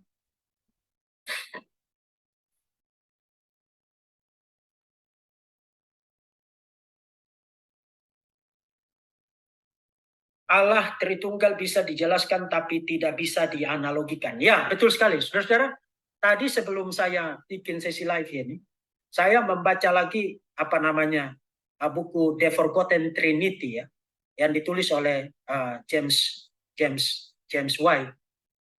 Dan James White mengatakan bahwa kenapa semua analogi yang kita gunakan untuk menjelaskan Allah Tritunggal itu selalu tidak cukup, inadequate, termasuk kalau saudara paksakan untuk menjelaskan keseluruhan mengenai Allah Tritunggal, itu akan memimpin kepada bidah tertentu, karena Allah adalah satu keberadaan yang completely unik. Saudara, kenapa kita bisa saling menjelaskan satu sama lain? Misalnya, saya bisa menjelaskan saudara, saudara bisa menjelaskan saya, kita bisa menjelaskan hal-hal yang terjadi di sekitar kita. Karena kita itu tidak sepenuhnya unik sama sekali. Kita memiliki kemiripan-kemiripan. Jadi meskipun tidak sama persis, tapi kita memiliki kemiripan-kemiripan satu sama lain. Termasuk hal-hal di sekitar kita juga begitu. Itu saja kita ditolong untuk memberikan penjelasan dengan menggunakan analogi. Waktu kita menggunakan analogi kan kita menyorot paralel-paralel dari hal yang ingin kita jelaskan. Nah sekarang, kalau you mau menggunakan analogi, yang berarti you akan menggunakan paralel-paralel untuk menjelaskan Allah. Sekarang pertanyaannya, apa yang sama dengan Allah? Ingat Yesaya mengatakan, dengan apakah engkau akan menyamakan aku? Jawabannya adalah tidak ada. Tidak ada. Karena tidak ada yang dapat disamakan dengan Allah, dan tidak ada yang analogis dengan Allah, maka tentu tidak ada analogi yang cocok untuk menjelaskan, menggambarkan Allah Tritunggal, tapi bisa dijelaskan. Ya, saudara. Penjelasannya bagus kan? Jelas dan lugas. Tapi saya mau tunjukkan kesalahannya. Sebelum saya tunjukkan kesalahannya, saya ulangi dulu bahwa Allah Tritunggal itu bisa diterangkan tapi tidak bisa dianalogikan. Kenapa nggak bisa dianalogikan? Karena tidak ada paralel yang cocok. Pernyataan seperti itu pertama nih tidak memenuhi standar akademis. Itu cacat logika dalam takaran akademis, ukuran akademis. Kenapa? Karena keterangan itu adalah analogi. Kan ada keterangan yang bersifat analogi, ada keterangan yang dusta, ada keterangan yang benar, tulus, murni, ada keterangan yang menipu, ada keterangan yang macam-macam keterangan ini. Jadi ada keterangan yang menganalisis. Jadi analogi itu ya keterangan analogi. Itu secara akademis seperti itu. Lebih tepatnya mungkin sebenarnya maksudnya dikatakan begini. Kalau ini mengenai bentuk ya.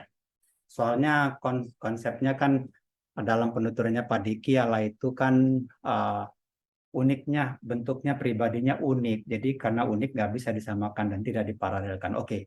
Jadi yang benar sebenarnya bisa dianalogikan tapi tidak bisa divisualkan. Itu yang benar. Atau tidak ada bentuk visual yang bisa menyetarai. Seperti itu yang lebih benar. Bukan. Tetapi kan sebenarnya bahkan dalam faktanya ketika mereka membuat diagram lingkaran itu analogi. Ya, keterangan analogi secara diagram. Karena diagram itu nanti akan bercerita banyak, walaupun bentuknya diagram kan ceritanya jadi panjang tuh dari situ. Ada fitur-fiturnya. Oke, itu secara akademis ya. Yang kedua, statement itu juga self-refuting, self-defeating, self-contradicting dengan apa yang akan dikatakan Musa. Musa tuh di Kejadian 5 ayat 2, di Kejadian 5 ayat 2 menulis begini. Pada waktu Allah mencipta manusia, dibuatnyalah mereka seperti rupanya. Nah, itu kan paralel tuh. Itu adalah analogi sekaligus paralelnya kita. Kita ini paralelnya Allah nih. Baru kemudian di Kejadian 9 ayat 6. Catat ya, teman-teman pendengar. Kejadian 9 ayat 6. Berbunyi begini. Siapa yang menumpahkan darah manusia, maka darahnya akan tumpah juga oleh manusia. Kenapa? Karena Allah membuat manusia menurut gambarnya sendiri. Nah, tuh jelaskan. Paralelnya adalah manusia. Musa membuat keterangan, membuat analogi, ada lengkap paralelnya kita. Dan pada akhirnya yang diparalelkan itu, yang gambarannya kita itu, muncul Yesus. Jadi sebetulnya kalau kita percaya kepada Musa, ya itu keterangannya. Kalau Anda percaya Allah Tritunggal, Anda nggak akan pernah mengenal Allah Anda. Anda carilah nanti di langit kalau ada. Jadi di sana ketemu Yesus gitu. Walaupun ada bahasa-bahasa nanti di sana ketemunya Yesus. Tapi ini saya mau sampaikan kepada Anda ya. Saya setuju Allah itu completely unik. Jadi saya mau memakai istilah analogis yang dipakai oleh Dr. Diki. Saya nggak keberatan memakai itu. Saya suka mengikuti orang. Ya, kalau saya melihat ternyata salah ya saya kasih tahu. Seperti ini ya. Yes, saya setuju, completely unique. Tapi dalam hal apa dia sebenarnya completely unique? Sementara Allah Tritunggal memahaminya dalam bentuk kepribadian, saya melihatnya tidak. Tidak seperti itu. Memang dia completely unique, tapi bukan berdasarkan kepribadiannya. Berdasarkan kuasanya. Berdasarkan 3 keterangan. Keterangan pertama, menurut Allah sendiri, dia menerangkan dirinya sendiri. Kedua, menurut Musa. Ketiga, menurut Rasul Paulus. Ini saya terangkan dulu ya. Tapi sebelum saya terangkan, saya kasih dulu pengalaman saya nih, diskusi sama guru Allah Tritunggal. Saya pernah diskusi dengan seorang pengajar DAT dari gereja besar. Saya ajukan pertanyaan. Pengajar itu tidak bisa menjawab. Biasanya, kalau tidak mampu menjawab satu pertanyaan, kalau saya nih, saya akan minta tolong ke orang yang bertanya, tolong jelaskan dong, lalu kemudian diskusi. Dari situ saya akan mendapat masukan. Tetapi pengajar itu daripada bertanya, malah meledak dia. Memang Anda ini siapa? Sehingga mengatakan Allah tidak bisa 3 persona, bukan 3 persona. Anda tahu Allah itu tidak terbatas. Nah, seperti itu. Sampai tidak sadar, mengatakan tidak terbatas, tapi dibatasi 3. Ini kan juga termasuk self-defeating. Inilah self-defeating yang kesekian, Pak Diki. Self-contradictory. Itu kesekian. Bukti. Kalau memang itu definisinya, bahwa Allah Tritunggal itu sesat.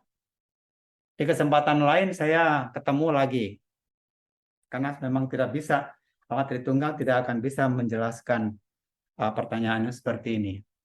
Lalu dijawab begini, tidak semua bisa dijelaskan dengan logika. Kalau soal iman, jangan pakai logika. Nah, gawat nggak? Ini ajakan cacat logika nih. Ini salah satu lagi yang lain self-contradicting nih. Padahal salah satu arti logos itu kan logika. Jadi, nanti akan saya terangkan kepada Anda apa itu logos. Dan Anda akan sepenuhnya jadi paham membaca prolog Yohanes 1 ayat 1 itu. Not by me, berdasarkan Musa. Karena apa yang saya katakan tidak ada yang baru sebetulnya semuanya. Cuman saya menggalinya dari pesan-pesan yang tersandi atau pesan terenkripsi di dalam kitab Musa. Nothing new. Di dalam situ, pesan-pesan terenkripsi yang saya katakan baru itu di telinga Anda, itu sudah lama. Dia ada di situ sejak Alkitab itu sendiri ditulis. Kita semua setuju, Allah tidak terbatas. Jangan dibatasi. Oke. Karena itu, mari kita buat jadi terang agar jemaat tidak mengimani tahyul tentang Allah. Untuk melawan tahyul inilah sebenarnya murid ada. Karena zaman-zaman dulu, memang semua tentang Allah itu tahyul. Di mana-mana di seluruh dunia, the whole universe itu tentang Allah bahkan sampai sekarang masih berupa tahyul. Yang mengendalikan masyarakat yang percaya ini adalah para imam-imam. Bahkan seorang kuncen aja bisa dipercayai kok sebagai perantara sorga dengan bumi. Kalau kuncennya bilang, bawalah bunga melati. Ya dibawain sama bunga melati. Mungkin Anda nggak percaya, tapi banyak yang percaya kepada kuncen. Kita semua adalah anak-anak terang. Harus membawanya menjadi terang. Anda harus tahu bahwa inilah para murid untuk membawa terang itu kepada seluruh dunia sehingga terbebas dari tahyul. Dalam faktanya, ini kalau mau jujur ya, Trinity itu bukan barang baru.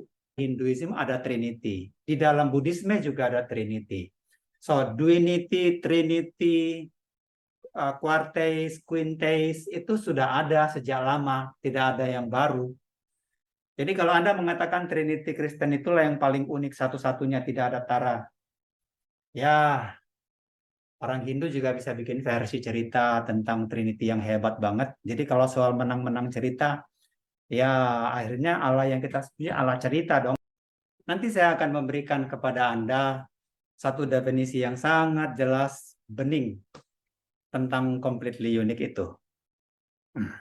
Saya sebelum memberikan itu, saya izinkan saya sampaikan lagi tambahan supaya Anda completely understand. Memang completely unique, tapi dalam hal kuasa, bukan dalam hal pribadinya. Nanti kita akan lihat ya. Pertama, kita lihat dulu keterangan Allah tentang dirinya sendiri. Dia bilang, dan ini kita kutip lagi apa yang Dr. Diki katakan. Jadi kita sebenarnya mengerti, tapi cara memahaminya Allah Tritunggal itu salah. Terbelenggu. Buat saya tuh orang Tritunggal itu terbelenggu. Maka saya tulis bukunya Peretas Belenggu Mengenal Yesus. Gagal mengenal Yesus. Oke, ayatnya ini. Siapa sih yang seperti aku? Yesaya 44 ayat 7. Akulah YHWH yang menjadikan segala sesuatu. Aku sendiri yang membentangkan langit, yang menghamparkan bumi. Tiada yang mendampingi aku. Itu Yesaya 44 ayat 24. Lalu akulah yang menjadikan bumi, yang menjadikan manusia, yang menjadikan hewan. Yeremia 27 ayat 5. Bila Anda baca ayat itu perlahan-lahan, coba pikir, ke arah mana sang YHWH sedang menerangkan dirinya? Dialah yang menerangkan dirinya sendiri. Dan ini perkataannya kepada hamba-hambanya. Satu, kepada Musa dia bilang, akan kuhapus mereka, tapi aku akan bikin keturunanmu banyak. Itu terjadi waktu orang Israel bikin patung-patungan. Marah, dia bilang, ini orang tegar tengkuk, gua mau matikan mereka semuanya. Tapi aku akan bikin keturunan baru dari kamu aja. Sampai Musa sampai nyembah-nyembah, jangan Allah, nanti orang bilang apa gitu. Baru kepada Nuh, dia bilang, Nuh, buatlah perahu buat dirimu, tapi ini orang semua akan kubinasakan. Dan itu yang terjadi. Dibinasakan semuanya, baru dibuatlah lagi satu keturunan yang baru berdasarkan keturunan Nuh. Maka kita ini sebenarnya generasinya Nuh. Kepada Daud, dia berkata, Daud tenang, aku akan menyerahkan musuhmu ke tanganmu. Kepada Abraham dia berkata, akulah Allah yang maha kuasa, hiduplah di hadapanku. Kepada Ishak, dia bilang, akulah Allah ayahmu, Allah Abraham, jangan takut, aku menyertaimu. Kepada Yakub bilang, akulah YHWH, Allah Abraham nenekmu, Allah Ishak. Tanah tempat engkau berbaring itu akan kuberikan kepadamu. Nah, kalau Anda membaca itu semuanya, ke arah mana Allah sedang menerangkan dirinya sendiri? Ke arah bentuk atau ke arah kuasa? Ya, tentunya ke arah kuasa. Oke. Nah, sekarang kita lihat apa keterangan Musa tentang Allah yang penuh kuasa itu. Dia menerangkan itu di kitab Ulangan 6, bukan? Betul. Esa, dia bilang. Orang bilang kesatuan kan? Nah, ini yang kita lihat. Saya ambilkan ini dari slide saya, bab 72, buku Meretas Belenggu Kegagalan Mengenal Yesus. Saya terangkan dulu latar belakangnya sedikit. Kitab Keluaran itu adalah rekaman. Allah dan Musa berbicara. Jadi itu rekaman. Allah sendiri yang mengajar di sana. Tetapi di kitab Ulangan, Musa yang mengajar Israel tentang Allah berdasarkan perintah-perintahnya Allah. Jadi Allah mengajar Musa dan Israel di Keluaran. Di Ulangan, Musa mengajar Israel tentang Allah. Maka dia katakan begini. Karena Musa yang, kita harus sepakati dulu, karena Musa yang menulis keterangan itu di ayat Ulangan 6 ayat 6, maka dia juga yang harus menerangkan. Apakah Musa menerangkan? Iya, Musa pasti menerangkan. Alkitab itu bukan kitab primbon yang harus ditafsir-tafsir Bapak-bapak, Ibu-ibu. Ada ujung, tidak ada pangkal, atau ada pangkal, tidak ada ujung, lalu harus ditafsir-tafsir. Tidak begitu. Sebentar ya. Kita mulai. Inilah perintah ketetapan, keputusan yang diperintahkan YHWH, Allahmu, untuk kuajarkan kepadamu, untuk dilakukan di negeri yang akan kamu duduki, agar engkau takut akan YHWH, dan memelihara segala ketetapan dan perintahnya yang kusampaikan kepadamu, supaya seumur hidup engkau dan cucumu takut kepada YHWH. Dengarlah, hai Israel, perhatikanlah ini supaya baik keadaanmu dan banyak keturunanmu di tanah yang berlimpah susu dan madu yang dijanjikan YHWH kepadamu. Maka dengarlah, hai Israel, YHWH, Allah kita itu Esa. Kasihilah Allahmu itu dengan segenap hatimu, dengan segenap jiwamu, dengan segenap kekuatanmu.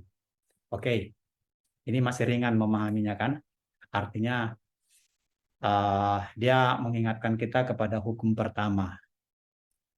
Allah itu satu, jangan ada Allah lain kecuali YHWH, Allah kita itu.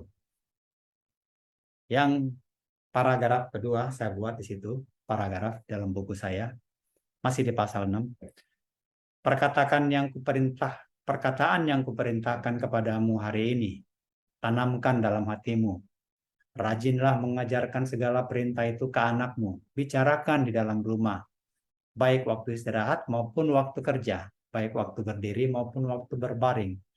Ikatkanlah itu sebagai tanda pada lenganmu dan dahimu. Tuliskan pada tiang pintu rumahmu dan pada pintu gerbangmu.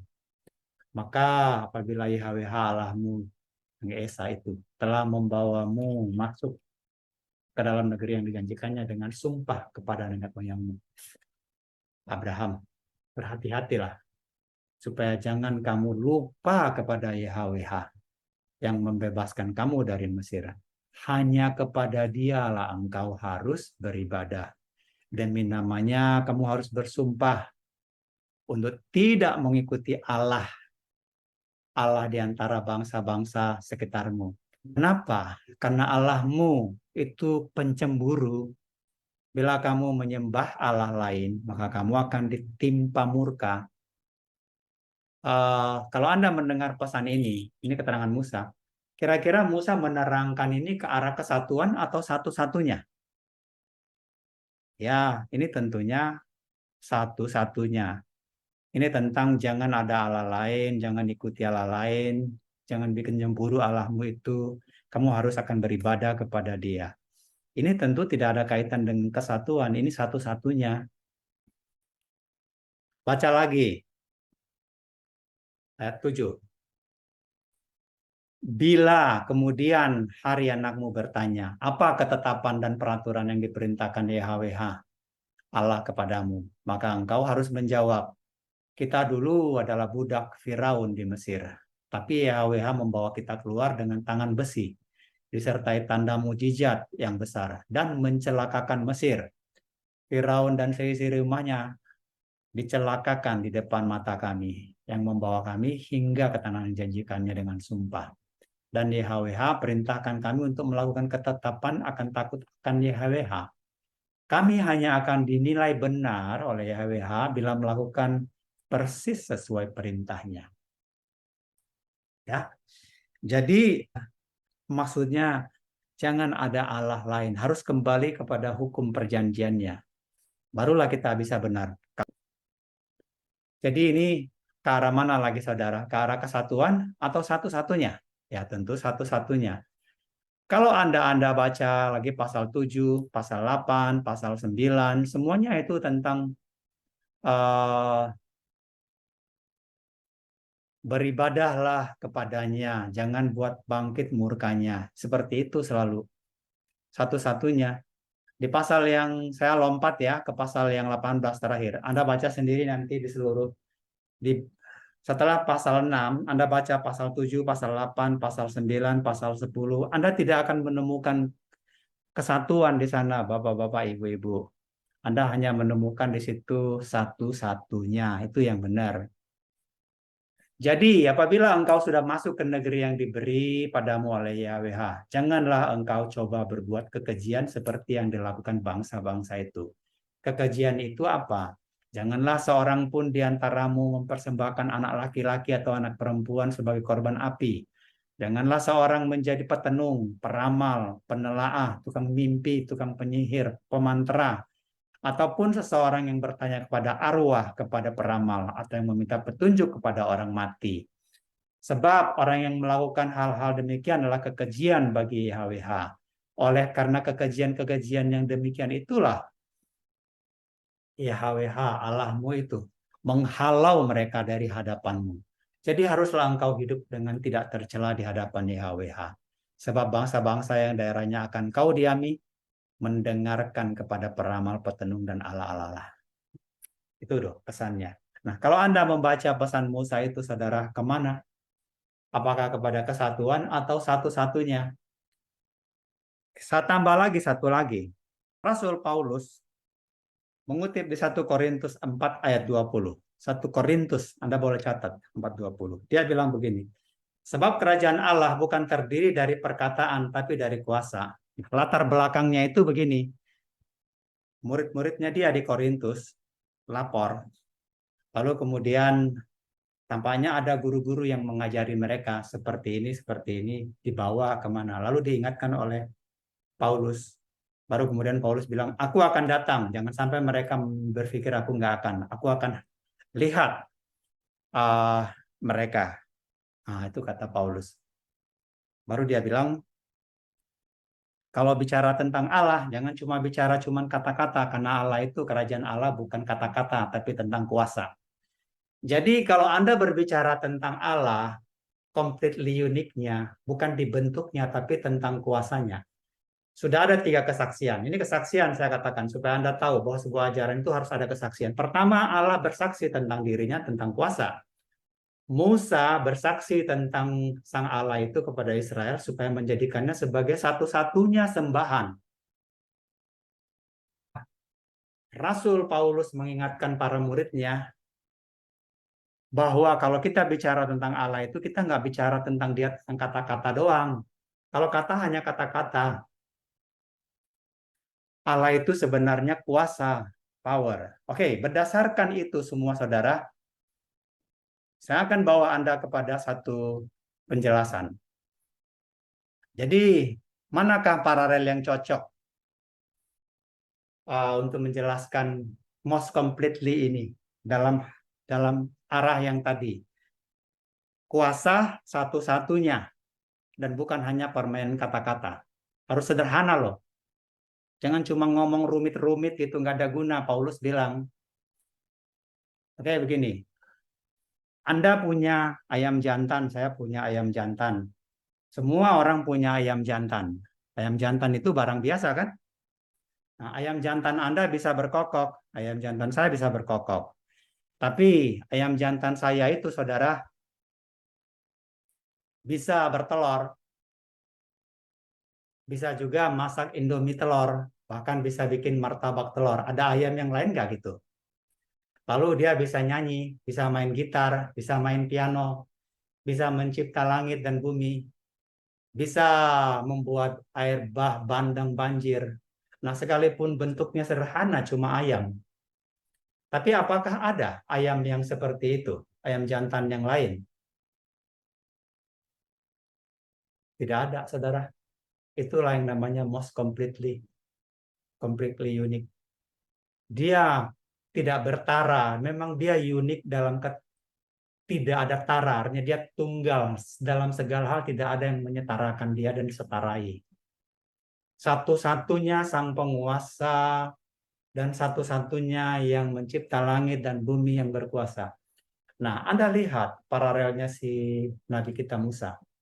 Dia bilang kita ini, nah faktanya Yesus itu ada Allah nggak seperti Yesus? Dalam kehidupan kita sesama manusia, dia bisa menghidupkan manusia yang mati. Dia turun ke dunia orang mati, bangkit lagi, naik lagi ke surga. Dia mencelikkan orang buta, mencelikkan orang lumpuh. Ada nggak Allah yang begitu faktanya, tapi tidak mau mencederai jemaatnya untuk membuktikan kuasanya? Harusnya boleh dong kalau disangsikan, kamu bukan Allah nih. Langsung dia lawan tuh orang. Ditiup. Gitu. Nah, ditiup aja kalau dalam film Mandarin kan orang langsung terbang mati toh. Di dalam di film India lebih seru lagi. Batuk aja. Gitu. Nah, batuknya itu berterbangan orang, semua mati. Tapi Yesus dipukulin loh. Ada Allah yang seperti itu nggak, Bapak-Bapak? Ya, saya percaya memang dia completely unik, tapi bukan dalam bentuk pribadinya. Dalam kuasanya lah dia completely unik. Satu-satunya tidak bertara. Yang maha kuasa tapi sederhana, jadi anak manusia. Dia datang mengosongkan diri. Sang maha kuasa jadi anak manusia. Hanya untuk tidur pun tidak ada tempatnya. Itulah Allah kita, saudara. Ini menjawab beberapa orang yang biasa, kalau Allah itu tunggal pasti ditulisnya Yasid, bukan Esa. Ya memang untuk menjelaskan tunggal itu yang cocok adalah satu. Karena satu itu udah pasti tunggal. Satu-satunya. Kalau tunggal itu kan nggak bicara spesifikasi, bicara jumlah doang. Tapi kalau ehad bicara jumlah juga satu. Memang satu ya satu, bukan kesatuan. Satu-satu.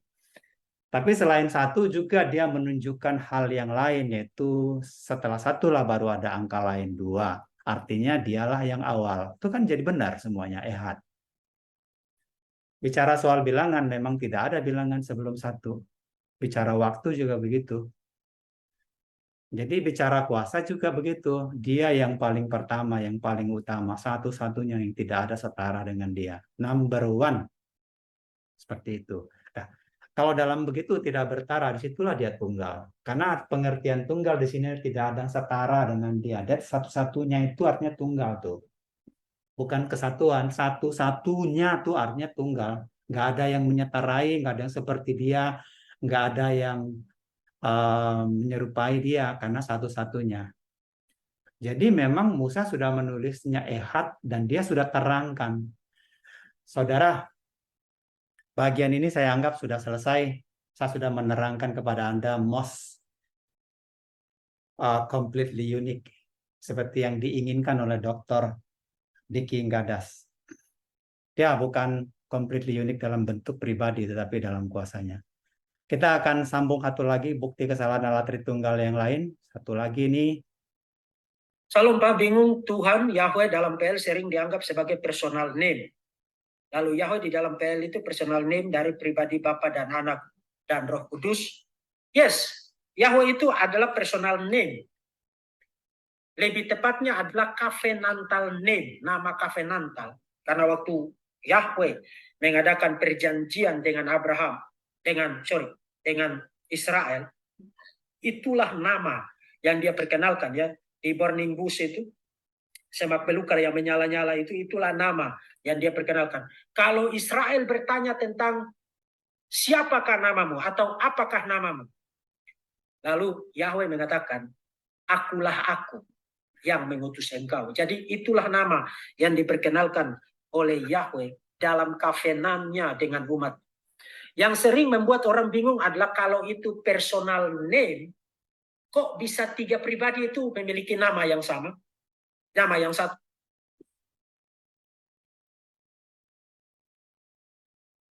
Oke. Kita sudah mendengar Diki mengatakan bahwa itu adalah personal name and covenant name. Diperkenalkan, jelas dikatakan diperkenalkan di Burning Bush, yaitu di Keluaran 3 ayat 14. Saudara, ini salah. Ini salah satu bukti kesalahan lagi self-defeating-nya. Tapi saya nggak nyalahin Dr. Diki karena memang mungkin pelajaran di kampusnya begitu. Dan seluruh saksi Yahova juga berpendapat demikian. Ini ya, Anda baca di Kejadian 4 ayat 26. Baca Kejadian 4:26. Kejadian 4 ayat 26. Nih, 26. Jadi di situ Musa menulis begini.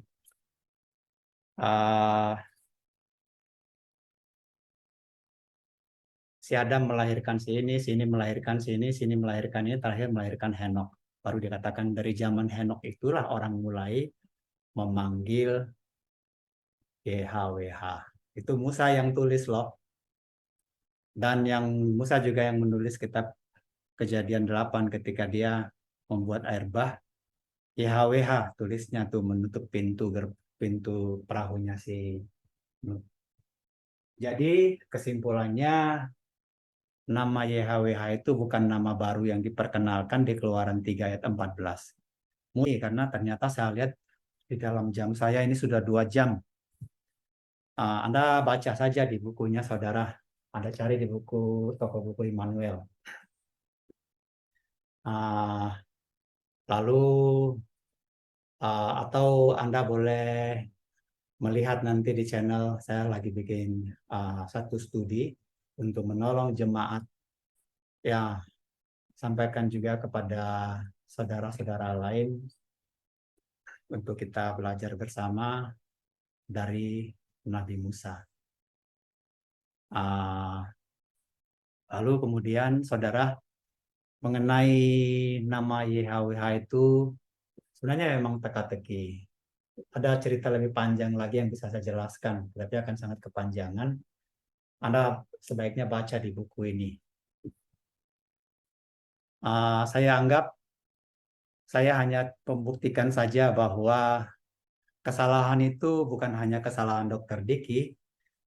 Miliaran manusia sampai sekarang masih lebih banyak yang mempercayai itu. Tapi sebenarnya di Burning Bush itu dia hanya bilang, kalau mereka tanya, engkau siapa, aku siapa, maka katakanlah, sebagai Allah, namaku adalah Allah Abraham, Allah Ishak, Allah Yakub. Itulah namaku dari keturunan demi keturunan. Memang aku sudah menampakkan diri kepada Abraham sebagai Tuhan, tetapi sebagai Yahweh, tapi namaku sebagai Yahweh belum ku katakan. Itu kalau Anda lihat di Keluaran 3 ayat 14 nggak cukup. Anda harus lihat di Keluaran ayat 6 juga. Jadi Anda bisa melihat teka-tekinya. Nah, teka-teki itu terjawab nanti dalam sebuah enkripsi di Kitab Samuel. Sebaiknya sih Anda beli saja bukunya. Nggak rugi. 250.000 rupiah saja kok rugi. Anda akan, kalau Anda pun peduli tentang garis finish Anda nanti. Garis finish itu artinya kita kan di garis finish sana nanti berharap dapat surga, bukan? Di garis finish. Tapi di garis finish ini kalau ternyata Anda nggak kenal dia dan tidak pertahankan juga iman Anda, di garis finish itu Anda nggak masuk surga juga. Saudara, tentang logos itu adalah satu topik yang menarik, panjang. saya akan membantu Anda menjelaskannya dengan bahasa yang ringkas, ya kira-kira seperti inilah. Semoga Anda tidak bosan, dan kepada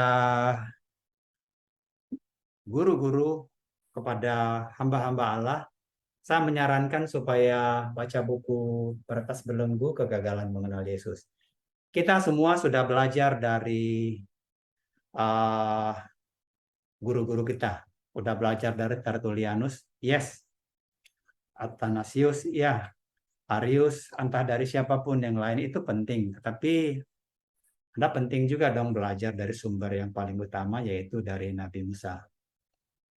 Akhirnya, saya mau sampaikan terima kasih, salam sejahtera buat Anda yang mendengar saya bicara di video ini. Segala puji mulia bagi Yesus, Bapa kita, Tuhan kita, Allah kita, Gembala kita, Sang Imam besar kita. Segala puji mulia baginya. Haleluya.